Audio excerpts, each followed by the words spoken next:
Hi guys, this is Alea Jen and welcome back to my YouTube channel. So for today's video, pwede ba nating makuha yung food allowance natin sa ating amo? Ayan, so ang daming comments sa akin nung nag-post ako about or video ako about share food ako sa amo and then ganto, wala akong food allowance. Ang sabi ng iba is kukunin daw. So lalo pagka kuripot yung amo mo, hindi ka binibigyan ng tamang pagkain kasi mostly sa mga amo dito is hindi sila ganun sa atin kakain na kain talaga natin. Sa kanila yung halimbawa tinapay, 6 na piraso yan, isa lang dyan yung kakainin nila. Ako kaya kong ubusin yung 6 na yan sa isang kainan ko. Dito hindi ganun guys, isa-isa lang, napakaano nila dito, parang basta hindi sila ganun kakatulad natin na makain natin. Kaya yung pagkain dito sa umaga sa amin is tinapay, tanghali, bahala ka sa buhay mo kung anong gusto mong kainin. Wala kang makain dyan, diskarte ka. Nung bago ako dito, yung piyaya na dala ko, yun yung kinakain ko. And doon talaga ako namayat kasi parang buong araw akong walang kanin kasi minsan hindi sila kumakain dito. So, nahiya kang magsaing. Pero nung ito na, tumagal na ako, ano ko na yung gamay ko na kung paano ko diskartean yung pagkain ko. Halimbawa, dati kasi nagdadagdag ako ng pagkain sa gabi. Ayan, pag nagsasaing ako. Pero ngayon, kasi yung amo ko dati sa umaga, siya yung nagtatakal ng pagkain ng bata. So, mapapansin niya pagka nagdagdag ako. Pero ngayon, hindi na siya pumupunta sa kusina sa umaga para itakal yung pagkain ng bata. So, ako na yung naggagawa nun. Kaya umaga, sinasama ko yung pagkain ko. Ayan, so yung kanin ko. Yung ulam ko naman is nagpapabili ako sa kanya ng sardinas and yun yung kinakain ko. Oh my God, 6 na buwan na akong nauumay sa sardinas. Dati paborito ko yan nung nasa Pinas ako kasi halos hindi ko makain-kain yan sa loob ng ilang buwan. Ayan, paborito ko yan. Ngayon hindi na, ayoko na. Pag nakauwi akong Pinas, hindi na talaga ako mag-uulam ng sardinas. Ayan, and then noodles minsan, meron akong Indomie dyan, and then minsan naman nagluluto pagka naano na ako sa ulam ko, nagpapabili ako sa kanya ng chicken wings and then yun yung inuulam ko. Ayan, minsan tamad din kasi ako magluto, pinapabayaan niya naman ako magluto sa kusina pero tinatamad ako, and then meron kasing CCTV din, hindi naman pwedeng kumuha ka dyan sa pagkain nila. Ayan, lalo bilang yan, kahit itlog nga bilang. So nung nakaraang araw, niluto na namin nung nakaraang linggo yung kalahati ng mais. Isang buong mais lang kalahati niluto namin. So may natirang isa, kalahati. Sabi niya, iulam daw ng bata nung Lunes. Di niluto ko. Hinanap niya ngayon yung kalahati na yun. Nashock ako, ba't niya hinanap? Naluto ko na. Baka iniisip niya, kinain ko. Sabi ko, niluto ko na sa bata. Tapos sabi niya, sige. Parang nakasimangot pa. Akala mo naman ako yung kumuha. And then yung baboy na pangsahog namin sa sabaw. Nagsabi ako sa kanya nung Biyernes na 4 na piraso. Tapos Lunes, Martes, Miyerkules, yung natira. So nung 3 araw na yan, niluto namin yan 4 na piraso. So nung 3 araw, niluto namin isa-isa kada araw. So may natirang isa. So sinabi ko sa kanya nung Lunes na isa na lang yung natira. Sabi niya, akala ko 2 pa. Yun yung sabi niya. Di in-explain ko sa kanya. Sabi ko, diba, nagsabi ako sa kayo nung Biyernes na 4 na lang natira. So ngayon, nagluto tayo ng sabaw, Lunes, Martes, Miyerkules. In-explain ko talaga sa kanya. Sabi kong ganon. So may natira isa, and then niluto natin ngayon, wala nang natira. Sabi kong ganon sa kanya. Kasi iniisip niya siguro, hindi ko lang alam. Pero alam mo yung minsan, nag-ano-anuhan siya, wala naman akong ginagawa. So ayun, napabili siya doon. Tapos kaya yung mga share food na sinasabi nyo, yung mga manghingi ng allowance, guys, sinubukan nung dati dito, nung katulong. Sabi niya sa akin, 2 months pa lang, hindi niya na makaya ata yung hirap, yung gutom, kasi nga, buraot sila dito. Kahit nga yung bata niya, tinitipid niya sa pagkain, kaya namamayat yung bata. Pag ako yan, pakainin ko yan ang pakainin. Sa kanya, pasas lang kailangan, 10 piraso lang ipapakain. Parang, kaya ang payat ng bata, tapos nagrereklamo siya payat yung bata.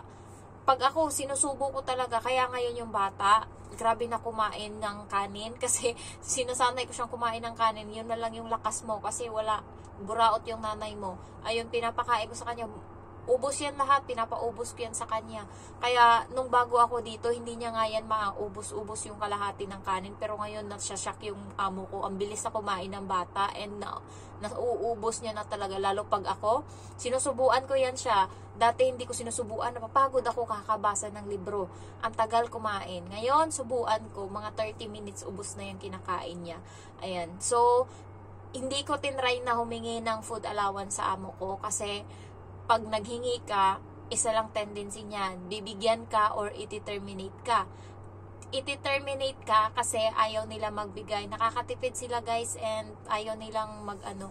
Ang gagawin nila niyan, kung gusto mong manghingi ka talaga ng food allowance is, hindi ka nila papagamitin ng rice cooker, ng kalan, ng mga kung ano-ano dyan, mga paminta, bawang, sibuyas. Lahat yan sa'yo. Kaya yung mga nagsasabing magpo-food allowance ka,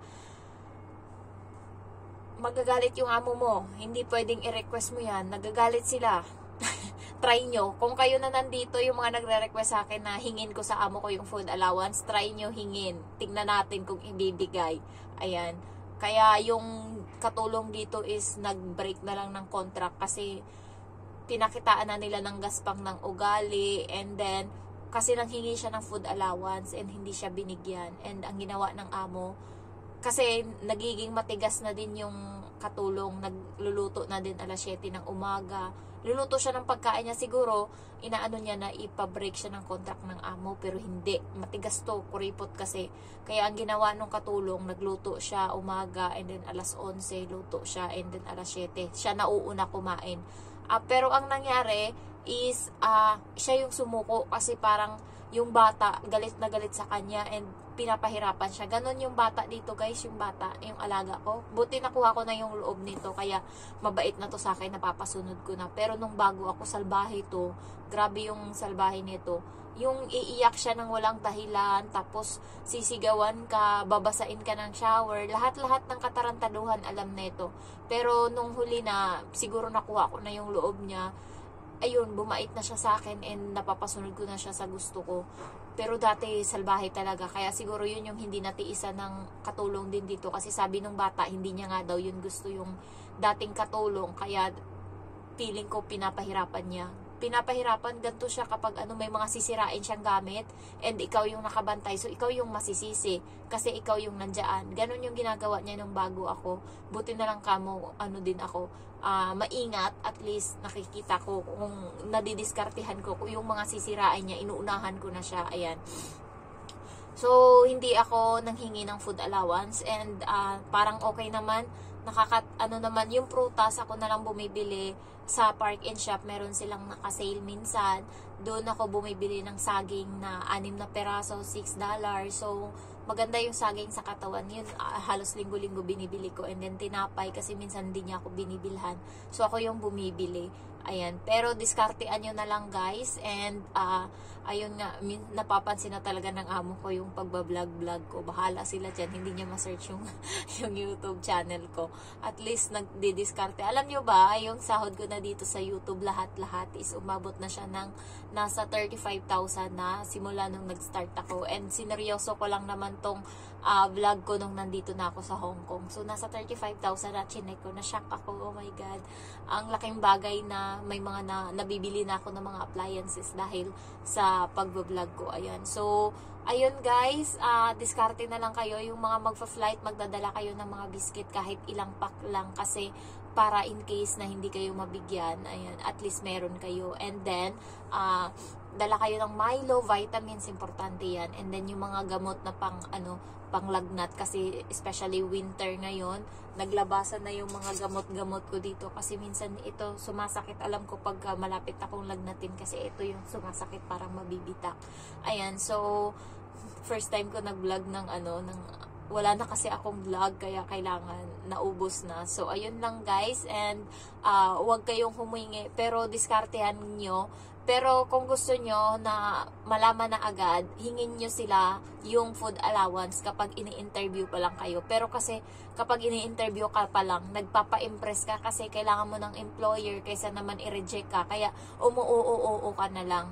Pero yung iba na malulupit na, tinatanong nila talaga, do I have food allowance? Ganun. So, pwede nyong tanungin, pero pag sinabing share food, expect nyo na na hindi ganun kasarap yung yung yung mararanasan nyo. And yung pagkain nila is matabang, walang magic sarap, walang asin konti lang. Pero diskartehan mo na lang, nilalagyan ko na lang ng madaming asin para kahit papaano malasahan ko man lang na may lasa yung pagkain ko. So ayun lang guys, thank you so much for watching. Bye bye, love you.